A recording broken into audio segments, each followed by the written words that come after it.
Hello, my dear. You are all welcome to my English learning YouTube channel, Sujan Ghosh. So, friend, let's discuss one of the most interesting introduction of Oliver Goldsmith and his famous five-act anti-sentimental comedy, The Troops to Conquer. So, friend, this video is only for the lover of English literature and especially for those who are preparing for their upcoming NTA NET, SET, PSC and West Bengal SSC exam. In this video, I will provide you a lot of information regarding Oliver Goldsmith, and I hope most of the information hardly have you heard. So listen to it very carefully. So, my dear students, let's start the introduction. In The Troops to Conquer, Goldsmith attacked the 18th century sentimental comedy. Friend, Oliver Goldsmith has been called the pioneer of anti-sentimental comedy. Thus, he attacked the 18th century sentimental comedy. Here you have to understand first that what is the sentimental comedy. Friend, the sentimental comedy, the sentiment of the middle class morality was given much emphasis. Thus, as a reaction against the moral laxity, immorality, pretentiousness, and deception of the restoration comedy of manners, the sentimental comedy came into being in the wake of Jeremy Collier's attack on it in his A Short View of the Profaneness and Immorality of the English Stage. এখানে sentimental কমেডিটা লেখা হয়েছিল যে sentiment of the middle class morality, লন্ডনের বা ইংল্যান্ডবাসীর যে middle class যে morality, সেই সেন্টিমেন্টটা এখানে তুলে ধরা হয়েছিল এবং কি বেশিভাবে এখানে এমফেসাইজ করা হয়েছিল। এটি রিচার্ড স্ট্যালিকে বলা হয় যে সেন্টিমেন্টাল কমেডির পিওনার বা অগ্রদূত।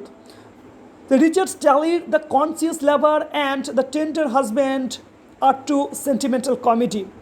এটাই ছিল রিচার্ড স্ট্যালির কনসিয়াস লাভার এবং দ্য টেন্ডার হাজব্যান্ড দুটি সেন্টিমেন্টাল কমেডির উদাহরণ। আর এই মিডল ক্লাস মোরালিটি বা the sentiment of the middle class মোরালিটিটি আমাদের চোখে আঙুল দিয়ে দেখিয়ে দিয়েছিলেন Jeremy Collier's, A Short View of the Profaneness and Immortality of the English Stage in 1698.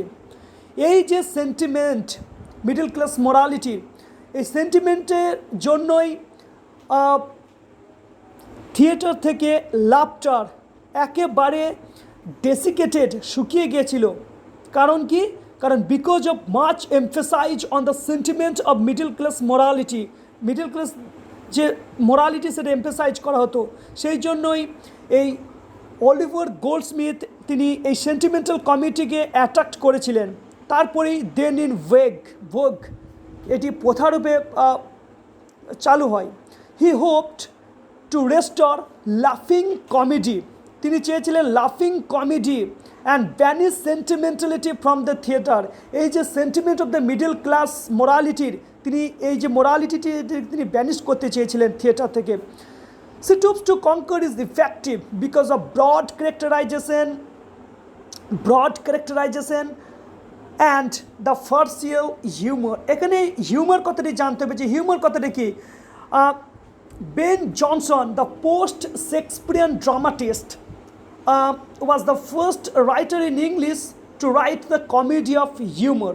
তিনি প্রথম ইংরেজি সাহিত্যের কমেডি অফ হিউমার লিখেন।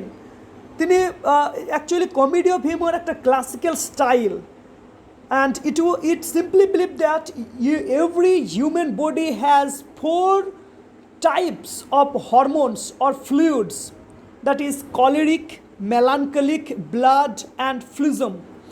If you find any kind of disbalance in these 4 hormones or fluid, every human being create a comical behavior. তার একটা comical বিহেভিয়ারের মতো করে যদি এই 4টি হরমোনের একটা ডিসব্যালেন্স দেখতে পাওয়া যায়। এই বেন জনসন ইংরেজি সাহিত্যের প্রথম এই হিউমার তিনি লিখেছিলেন every man in his humour, যেটি 1598 সালে পাবলিশড হয়। তিনি এই কনসেপ্ট, এই হিউমার, কমেডি অফ হিউমার, এটাকে তিনি অনুকরণ করেছিলেন গ্রিসিয়ান রাইটার প্লুটাকের একটা লেখা দ্য পট অফ গোল্ড, ওখান থেকে তিনি অনুকরণ করে তিনি ইংরেজি সাহিত্যে লিখেছিলেন। আর এখানে আরেকটা কথাটা রয়েছে যেটা হচ্ছে ফার্সিয়াল। এখানে ফার্স আর কমেডির মধ্যে তাহলে পার্থক্য কী? কমেডি আর ফার্সের মধ্যে পার্থক্য হচ্ছে কমেডি মানে হাস্যকৌতুক, আর যখনই এই হাস্যকৌতুকের ডোজটা একটু বেশি পরিমাণে দেওয়া হয়, excessive dose of comedy is called farce. এই ফার্সিয়াল হিউমারটাই হচ্ছে অলিভার গোল্ডস্মিথের মেন হাতিয়ার। তাছাড়াও she stoops to conquer the fun is in the situation, characters and dialogue, সবখানেই পাবেন সিচুয়েশন, ক্যারেক্টার্স এবং ডায়লগেও। Various titles were suggested, the belle's stratagem, the old house, a new inn, the mistakes of a night, এই তিনটেই subtitle প্রত্যেকেই বা title চেয়েছিলেন ক্রিটিক্সরা বা অলিভার গোল্ডস্মিথ দিতে, কিন্তু he chose she stoops to conquer with the mistakes of a night as a subtitle. শেষ পর্যন্ত তিনি সি টুপস টু কনকারের subtitle the mistakes of a নাইটটি বেছে নেন। এবার আমরা জানবো তার ব্যক্তিগত জীবনে। অলিভার গোল্ডস্মিথ আর second son of poor Protestant clergyman, second son ছিলেন প্রোটেস্ট্যান্ট ক্লিয়ার্জিম্যানের, খুব গরিব ছিলেন। Was born November 10, 1728 at Pallas in Longford, Ireland. তিনি 1728 খ্রিস্টাব্দের 10ই নভেম্বর আয়ারল্যান্ডে জন্মগ্রহণ করেছিলেন।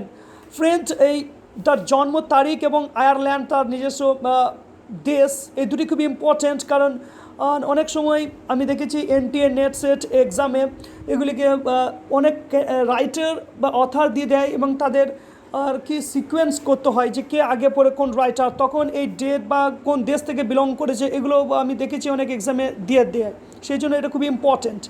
As a boy, he was a poor student and often humiliated because of his small stature, ill-matched features and pock-marked skin.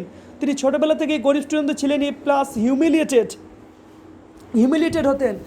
Humiliated মানে অপদস্থ হতেন। তার তার শরীরের ফেচার খুব ভালো ছিল না, তিনি রোগা ছিলেন এবং তার গোটা মুখ, তার স্কিনগুলো ছিল সবই বসন্তর মতো। In 1749 he graduated from Trinity College in Dublin. 1749 সালে তিনি গ্র্যাজুয়েটেড হয়েছিলেন দুবলিনের ট্রিনিটি কলেজ থেকে। After variously studying medicine in Edinburgh and walking through Europe, he arrived in London in 1756। তারপর তিনি মেডিসিনে বিষয়ে পড়াশোনা আরম্ভ করেন এডিনবার্গ, এবং তারপর তিনি পায়ে হেঁটে ওয়াকিং ট্যুর করেন Europe.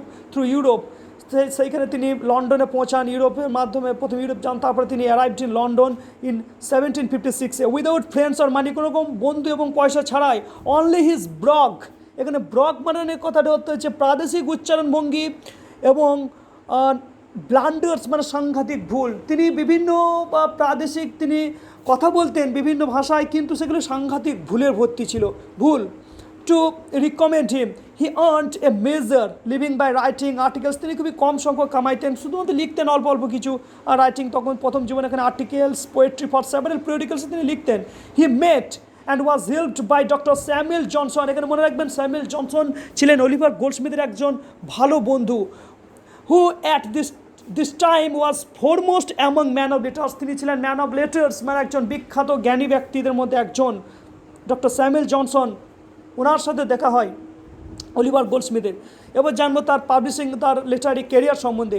In December 1764 publishing the traveller made Goldsmith famous as a poet. 1764 সালে অলিভার গোল্ডস্মিথের দ্য ট্রাভেলার প্রথম প্রকাশিত হয় 1764 সালে, এটা মনে রাখতে হবে, এবং কবি হিসেবে তিনি সে সময় সুখ্যাতি লাভ করেন। In 1766 the vicar of Wakefield established him as a novelist, এবং দ্য ভাইকার অফ ওয়েকফিল্ড 1766 সালে তাকে নভেলিস্ট, একজন ঔপন্যাসিক হিসাবে খ্যাতিসম্পন্ন, তিনি সুবিখ্যাত বা তিনি খ্যাতিসম্পন্ন ব্যক্তিতে পরিণত হন। কত দ্য ভাইকার অফ ওয়েকফিল্ড 1766 সালে পাবলিশড হওয়ার পর। This was followed by his first play the good natured man. তার প্রথম যে নাটক দ্য গুড নেচার্ড ম্যান তারপরেই পাবলিশড হয়। তাহলে তার প্রথম কবিতা কি দ্য ট্রাভেলার, তারপরে তার ওই নভেলিস্ট, তারপর তার novel the vicar of Wakefield, এবং তার প্রথম play the good nature man, তারপর the deserted village the second poem, published হয়। She stoops to conquer his second play, আর the she stoops to conquer হচ্ছে তার সেকেন্ড নাটক। A year later April 4, 1774 Oliver Goldsmith died. Oliver Goldsmith 1774 সালের April 4 April তিনি মারা যান। তাহলে তার এই পাবলিশিং ওয়ার্কগুলো, দ্য ট্রাভেলার তার প্রথম poem, the vicar of Wakefield, the novelist, the novel, and the first play the good nature man, এগুলো মনে রাখতে হবে। ডিসাইডেড ব্লেস তার সেকেন্ড পোয়েম এবং সি টুপস টু কনকার তার second, deserted village second poem এবং she stoops to conquer second play, এগুলোকেই মনে রাখতে হবে। এবং তিনি 1774 সালে 4 এপ্রিল মারা যান। এই ডেটগুলো খুবই মনে রাখতে হবে, কারণ আপকামিং এক্সামের জন্য এগুলো খুবই ইম্পর্টেন্ট। যাই হোক, তারপরে আমরা দেখব খানিকটু বাদ দিয়ে দু এক line. With his country manners and his Irish brogue, he amused, horrified and charmed London's elegant society. Physically unattractive, he was vain, a compulsive gambler, extravagant, envious, and often acted as a comic boffin. To some, he was an idiot. কিছু কিছু ব্যক্তিদের কাছে তিনি idiot, কারণ দেখব তার বিখ্যাত ক্রিটিক্সরা কি বলছেন। হোরাস ওয়ালপোল একজন বিখ্যাত ক্রিটিক্স, হোরাস ওয়ালপোল, তিনি তাকে অ্যাডেড অ্যান্ড ইন্সপায়ার্ড ইডিয়ট। গোল্ডস্মিথকে তিনি কি বলছেন? An inspired idiot. এখন বিভিন্ন পরীক্ষায় আসে যে হোরাস ওয়ালপোল তিনি কি কমেন্ট করেছিলেন, বা অ্যান ইন্সপায়ার্ড ইডিয়ট কে, বা কে কাকে বলেছিলেন। তাহলে হোরাস ওয়ালপোল তিনি অলিভার গোল্ডস্মিথকে কী বলেছিলেন? An inspired idiot. নেক্সট আমরা দেখব ডেভিড গ্যারিক তিনি বলেছিলেন David Garrick said he write like an Angel but টোক লাইক এ পুর পল। এই ডেভিড গ্যারিক বিভিন্ন নেট এক্সামে এইটা এসেছিল অনেক সময়, আমি দেখেছি যে ডেভিড গ্যারিক তিনি কে বলেছিলেন who write like an angel and talk like a poor Poll. এটা ডেভিড গ্যারিক। তিনি লিখতেন তখন অ্যাঞ্জেলের মতো লিখতেন, কিন্তু তিনি যখন কথা বলতেন তখন একবার বোকাশোকা মানুষের মতো। Even his friend doctor Samuel Johnson লিখেছিলেন, no man was more please when he had not a pen in his hand or more wise when he had. দেখুন তার বন্ধু ডক্টর স্যামুয়েল জনসন কি বলছেন যে no man was more foolish, কোনো মানুষ তার মতো এত বোকা হয় না, when he had not pen in his hand, যখন তার হাতে কোনো কলম থাকে না। কারণ তিনি সিম্পল অবস্থায় যখন বাজারে যেতেন বা বাড়িতে থাকতেন, কোনো মানুষের সাথে যখন কথা বলতেন তখন তিনি একদম বোকা মানুষদের মধ্যে অন্যতম। কিন্তু যখন মোর ওয়াইজ when he had, কিন্তু যখন তার হাতে পেন থাকতেন তিনি তখন জ্ঞানীদের অন্যতম গুণী ব্যক্তিদের মধ্যে তিনি অন্যতম। ফর অল হিজ ফল্ট, তার এতগুলো ফল্ট থাকা সত্ত্বেও হি ওয়াজ ফর জেসুয়া রেনল্ডস। এই জেসুয়া রেনল্ডস হচ্ছেন আর একজন ক্রিটিক্স, তিনি তাকে ম্যান অফ জিনিয়াস বলেছেন। এই জেসুয়া রেনল্ডস তিনি কী বলেছেন? A man of genius. William Makepeace Thackeray কী বলেছেন? দেখুন, William Makepeace Thackeray the most beloved of English writer, তিনি বলেছেন যে মোস্ট ব্লাভড ইংলিশ রাইটার। এমনকি Goethe another critics to Shakespeare, Sterne and Goldsmith, my ডেপ্ট হ্যাজ বিন লিমিটলেস। এখানে গোথের এটাও যে শেক্সপিয়ার, স্টার্ন এবং গোল্ডস্মিথ, মাই ডেপ্ট হ্যাজ বিন লিমিটলেস, আমি তাদের কাছে খুবই ঋণী। After some difficulty she stoops to conquer opened on March 15, 1773। এসব ডিফিকাল্টি সত্ত্বেও তার মৃত্যুর এক বছর আগে 1774 তিনি মারা যান। March 15, 1773-তে C stoops to কনকার published হয়। এই পাবলিশের পর ডক্টর স্যামুয়েল জনসন লিখেছিলেন, I know of no comedy for many years that has so much exhilarated an audience, that has answered so much the great end of comedy, making an audience merry. এই কমেন্টটা খুবই মূল্যবান, কারণ অনেক সময় NTA নেটে বা ইউজিসি নেটে এই কমেন্টটা দিয়ে দেয়, নিয়ে বলে যে who said this about hmm, identify the critics. However, when one critic, Tom Tickell, attacked the play in the London packet, Goldsmith attacked the publisher and fined £50 and was fined £50. The play ran for many months and gave two command performance before the king. In all Goldsmith writings, he tried to show audience their error and remind them of their blessings to give them a love of life. And he wrote in terms they could easily understand and heartily enjoy. Darun. Because of his comic vision, his clear insight and sympathetic humor, critics have put Oliver Goldsmith in the great tradition of Chaucer and Shakespeare. তার সমস্ত কিছুর জন্যই Chaucer এবং শেক্সপিয়ারের পরেই গোল্ডস্মিথের স্থান। তাই Goldsmith একজন genius ছিলেন, একজন ম্যান অফ লেটার্স বলতে পারেন বা জিনিয়াস ব্যক্তি তিনি ছিলেন। তাই এর আগে এইসব বলার পর আমি বলি যে গোল্ডস্মিথ যেহেতু সেন্টিমেন্টাল কমেডিটাকে অ্যাটাক করেছিলেন, এই সেন্টিমেন্টাল কমেডির আর যে পিওনার ছিলেন Richard Steele, the conscious lover and tender husband, এই দুটো ছিলেন সেন্টিমেন্টাল কমেডি, উল্লেখযোগ্য সেন্টিমেন্টাল কমেডি। এবং রিচার্ড স্ট্যালিকে বলা হতো pioneer of the sentimental comedy. এই রিচার্ড স্ট্যালির যে সেন্টিমেন্টাল কমেডি, এই সেন্টিমেন্টাল কমেডিকে অ্যাটাক করেছিলেন বা এই সেন্টিমেন্টাল কমেডির বিপক্ষেই লিখেছিলেন অলিভার গোল্ডস্মিথ।